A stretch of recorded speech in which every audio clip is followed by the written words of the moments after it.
किसी ने बड़े कमाल की बात कही है कि एक इच्छा से कुछ नहीं बदलता, एक निश्चय से थोड़ा कुछ बदलता है, एक निर्णय से सब कुछ बदल जाता है। तो एक 7 साल का बच्चा अपने पिता के पास खड़ा था। उसके पिता मस्जिद की सफाई कर रहे थे।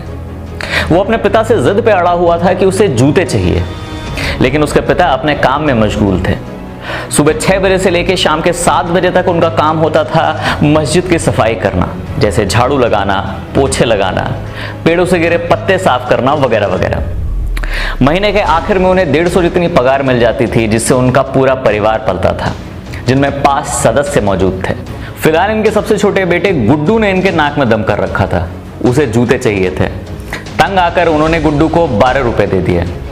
इसके चेहरे की नूर देखते बनती थी। इस 7 साल के बच्चे ने तो जैसे आसमान के तारे तोड़ लिए। वो भागकर अपने मोहल्ले के मंडी में गया, जहां जूतों की छोटी छोटी दुकानें थीं।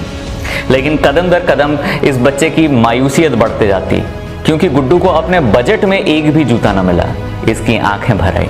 मुट्ठी में वो 10 रुपए का नोट और 8 आने के 4 सिक्कों को भींच के वापस लौट ही रहा था कि उसे रास्ते में एक मोची नजर आया। मोची के पास मैले कुचैले फटे हुए एक जूतों की जोड़ी पड़ी थी। गुड्डू ने उससे पूछा कि ये जूते कितने के।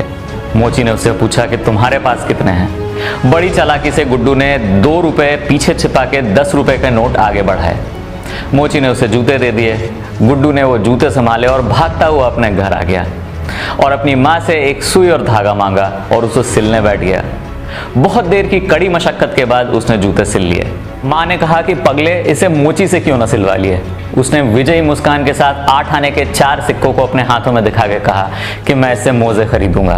पिता महमूद खान, माँ शमीम बानो, बहन शगुफ्ता और भाई यूसुफ मस्जिद के पीछे एक छोटे से कमरे में रहा करते। उनका बेडरूम भी वही था और रसोई भी वही थी। वहां पे एक खाट लगी रहती थी, जहां पे महमूद खान जी सोया करते। बाकी सारे चादर बिछा के नीचे सोया करते। गुसल खाना बाहर था, इसीलिए बाथरूम और नहाने के लिए ना बाहर जाना पड़ता। गर्मियों में ना इनके पास पंखे होते, सर्दियों में ना इनके पास गर्म कपड़े होते और बारिश में छत टपकती, लेकिन ये खुश रहते। महमूद खान जी अपने बच्चों को कुरान की तालीम दे रहे थे, ताकि बड़े होकर उनके बच्चे मस्जिद की वैसे ही देखरेख कर सके जैसे उनके पिता किया करते। लेकिन गुड्डू को यह मंजूर न था। वो सवेरे सवेरे अपने पिता के साथ मस्जिद जाता, फिर पूरे दिन अपने भाई यूसुफ के साथ क्रिकेट खेलता रहता। कपड़े धोने वाले मूसल को बैट बना रखा था और एक प्लास्टिक की गेंद होती थी। प्लास्टिक के गेंद से कई बार वहां आए हुए नमाजियों को चोट लग जाती और वो शिकायत लेके महमूद खान जी के पास पहुंच जाते और कई बार गुड्डू को डांट भी पड़ती, लेकिन उसके कान पे जूं तक न रेंगता। ये बचपन का खेल कब उसके लिए एक मजहब बन गया, उसे खुद भी पता न चला। गुड्डू बड़ा हो चला था। अब वो सड़कों पे अपने दोस्तों के साथ क्रिकेट खेला करता। अब उसकी तालीम उसके लिए महज एक औपचारिकता रह गई थी। दिल में क्रिकेट ही क्रिकेट बसता था। पहले खान साहब ने तो उसे बहुत समझाया, लेकिन एक अच्छे पिता होने के नाते उसका सपोर्ट करने लगे। एक दिन अपने पुरानी सी साइकिल पर बिठा के उसे अपने शहर के क्रिकेट एकेडमी लेके गए, जहां कोच किया करते थे ex Indian captain Datta Gaekwad साहब। फीस देने के पैसे नहीं थे, तो दत्ता साहब से गुजारिश हुई कि बच्चे की प्रतिभा और टैलेंट को देख के एकेडमी में उसका दाखिला दिला दिया जाए। गुड्डू की तेज गेंदबाजी को देख के गायकवाड़ साहब काफी खुश हुए और उसका दाखिला उस एकेडमी में हो गया। अब वो हर रोज 14 किलोमीटर पैदल चल के जाता और अपने वही सिले हुए जूते पहन के खेलता। गुड्डू तेज गेंदबाजी में मंचता जा रहा था। कहते हैं 13 साल की ही छोटी उम्र में उसकी रिवर्स स्विंग गेंद को छूने की कोई हिम्मत नहीं कर सकता। पूत के पांव पालने में 13 साल की छोटी ही उम्र में उसे अपनी डिस्ट्रिक्ट टीम में सेलेक्ट कर लिया गया और अपनी डिस्ट्रिक्ट टीम से ही उसे 4 बार अलग अलग मौके मिले। अंडर 14, अंडर 15, अंडर 16 और अंडर 19। और हर बार उसने न सिर्फ एक बेहतरीन गेंदबाजी करी, बल्कि अपने बल्ले का भी जोहर दिखाया। और एक दिन ऐसा आया जब उसे अंडर 22 टीम में सेलेक्ट कर लिया गया और उसने 71 रन देके 4 विकेट लिए और 44 रन बनाए। सेलेक्टर्स की नजर में एक ऐसा खिलाड़ी आ गया था जिसे दूसरे कपिल देव के रूप में देखा जा रहा था। वसीम अकरम को अपना आइडियल मानने वाला ये लड़का एक ऐसी चढ़ाई चढ़ चुका था जो हर किसी के बस की बात नहीं थी। 130 करोड़ की आबादी वाले ये देश में सिर्फ 11 जनों को वो नीली जर्सी पहनने का मौका मिल पाता है। सोचिए, सक्सेस रेशियो एक नामुमकिन सा दिखने वाला आंकड़ा है। नीली जर्सी अभी भी इससे दूर थी।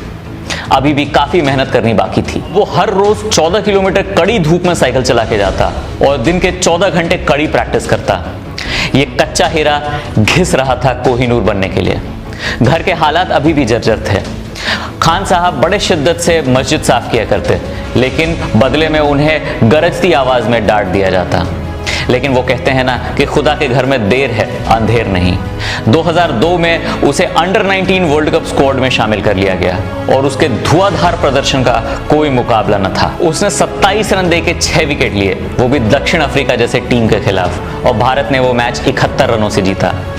12 दिसंबर 2003 एक ऐसा दिन था जब एक बाप का सीना चौड़ा हो गया था। एक माँ की आंखों से खुशी के आंसू बह निकले थे। अपनी जिंदगी में भारी उतार चढ़ाव देखने के बाद एक दृढ़ निश्चयी इरादों ने वो फतेह हासिल करी थी। फाइनली गुड्डू ने वो नीली जर्सी पहनी और ऑस्ट्रेलिया के खिलाफ अपना टेस्ट डेब्यू किया। गुजरात के बरोड़ा शहर में जन्मा ये गुड्डू आगे जाके इरफान पठान कहलाया। फिर इरफान ने कभी पीछे मुड़ के नहीं देखा। कुछ सालों बाद चयनकर्ताओं ने इसके भाई यूसुफ को भी सेलेक्ट कर लिया, जिसे रन बनाने की मशीन कहते हैं। दोनों भाइयों ने पूरी दुनिया को अपना जौहर दिखलाया।